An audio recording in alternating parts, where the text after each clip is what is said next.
فنانين ازيكم، اتمنى تكونوا بالف خير. النهارده هنعمل تجربه مع بعض كلنا هنستفيد منها. فسواء كنت بترسم وعايز تطور وتحسن مستواك اكتر، او ما بترسمش وعايز تبدا تتعلم من الصفر، النهارده الفيديو ده مخصص ليك. فتابعوا الفيديو للاخر، وما تنسوش كالعاده تدعمونا بلايك للفيديو وتشتركوا في القناه وتسيبوا لنا رايكم في كومنت. اول حاجه، انا هتخيل ان انا هنام النهارده واصحى بكره الصبح ناسي كل حاجه اتعلمتها عن الرسم. ايه الحاجات اللي انا المفروض اعملها عشان ابدا اتعلم الرسم من الصفر للاحتراف في اقل وقت وباقل مجهود، وطبعا اتعلم الرسم بطريقه صحيحه برسم حر ورسم اكاديمي. وانا حبيت اعمل التجربه دي عشان اتخيل لو حد مبتدئ هيفكر بشكل عامل ازاي، ايه المخاوف اللي هتكون عنده، وايه الخطوات اللي محتاج يعملها عشان يتعلم في اقل وقت وبافضل نتيجه وباقل مجهود، من غير ما يعمل اي خطوات غلط او يضيع مجهود على الفاضي. اول حاجه هعملها، ودي من الحاجات اللي ضيعت مني انا شخصيا وقت ومجهود كبير في البدايه، ان انا ما كنتش بستخدم ادوات صحيحه. لان الادوات هي الحاجه اللي انت بترسم بيها، فاستخدام ادوات مناسبه وادوات صحيحه هي من اكتر الحاجات اللي هتوفر عليك وقت وهتخليك تتعلم بشكل صحيح. ففي البدايه كل ما تستخدم ادوات مناسبه اكتر وادوات مخصصه للرسم واصليه اكتر، كل ما هتعرف تتعلم اسرع. الاقلام الكويسه هتساعدك في البداية على التخطيط بشكل كويس، والورق كمان هيساعدك عشان تعرف تظلل بشكل كويس. يبقى أول حاجة هتبدأ بيها قلمين أو 3 رصاص، ال HB وال 2B وممكن ال 4B أو ال 6B،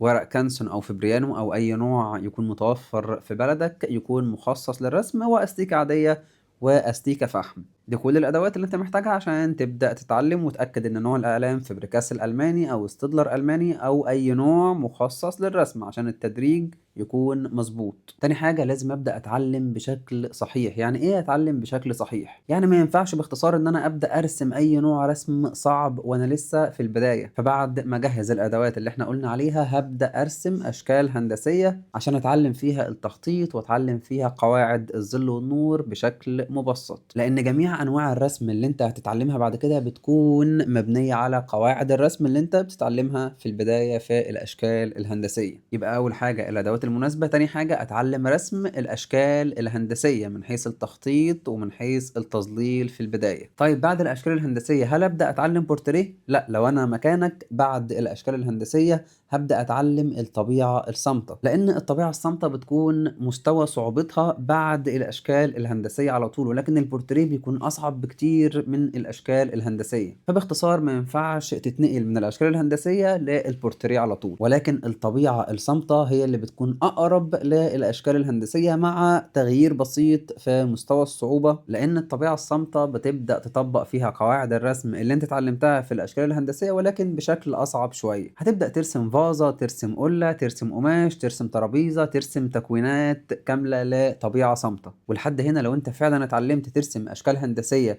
بقواعد مظبوطة من حيث التخطيط ومن حيث الظل والنور، وبعدها كمان طبقت ده كله على رسومات من الطبيعة الصامتة عشان مستواها هيكون أصعب شوية من الأشكال الهندسية، لحد هنا بتكون كونت شوية خبرة تقدر إن أنت تبدأ بيهم. ومش هتبدأ برضو بورتريه، هتبدأ في رسم التماثيل قبل البورتريه، لأن البورتريه بيكون من أصعب أنواع الرسم. حرفيا البورتريه من أصعب أنواع الرسم، لأن النسب والقياسات في البورتريه بتكون حساسة جدا، وأي تغيير بسيط في النسب أو في تفاصيل البورتريه أو حتى في التظليل ممكن تغير لك الملامح بشكل كامل. فقبل البورتريه هتدرس رسم التماثيل بزوايا مختلفة، تدرس على التماثيل طريقة لوميس، ازاي نرسم البورتريه الامامي، ازاي نرسم الزوايا المختلفة للتماثيل. حاجة كمان مفيدة جدا في رسم التماثيل ان التمثال هو نفس زوايا البورتريه، ولكن مفيش تفاصيل اكتر زي الرموش والشعر والبشرة. لا، التمثال كله بيكون نفس اللون، فتطبيق قواعد الظل والنور على التمثال بتبقى اسهل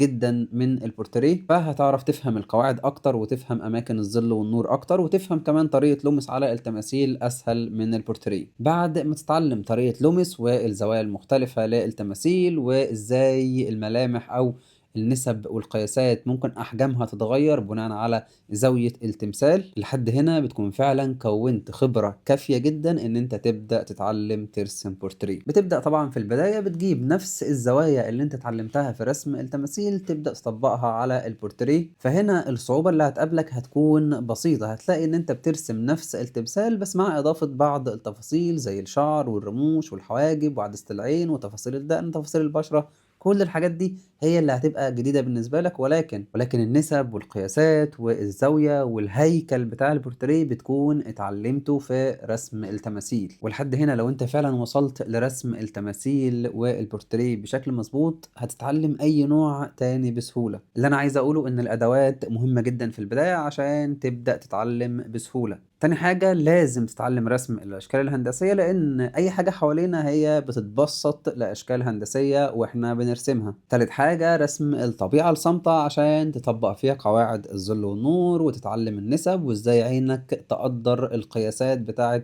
العناصر وعلاقتها ببعضها. بعد كده لو انت حابب تتعلم بورتريه بتضيف رسم التماثيل قبل البورتريه، لأن التماثيل والبورتريه هما نفس النسب بنفس الزوايا، ولكن التماثيل بتكون أسهل. تعلم قواعد التشريح وقواعد الظل والنور في التماثيل بتكون أسهل. بس لو عملت الحاجات دي بشكل كويس بعدها هتقدر تنطلق في أي نوع من أنواع الرسم، مش هتلاقي فيه أي مشكلة لأنك بتكون اتعلمت كل الأساسيات بشكل سليم. وهسيب لكم لينك قناة التليجرام بتاعتي في أول كومنت أو في صندوق الوصف عشان تحملوا من عليها المصادر اللي انت محتاجها عشان تبدأ تتعلم الرسم بشكل صحيح. وفي نهاية الفيديو أتمنى كلكم تتعلموا الرسم بشكل صحيح وتوصلوا للمستوى اللي انتوا عايزينه وأكتر. وما تنساش لو عجبك الفيديو فعلا استفدت منه ادعمنا بلايك للفيديو واشترك في القناة وسيب لنا رأيك في كومنت عشان ننزل لكم فيديوهات أكتر لتعليم الرسم. واشوفكم على خير في فيديو جديد.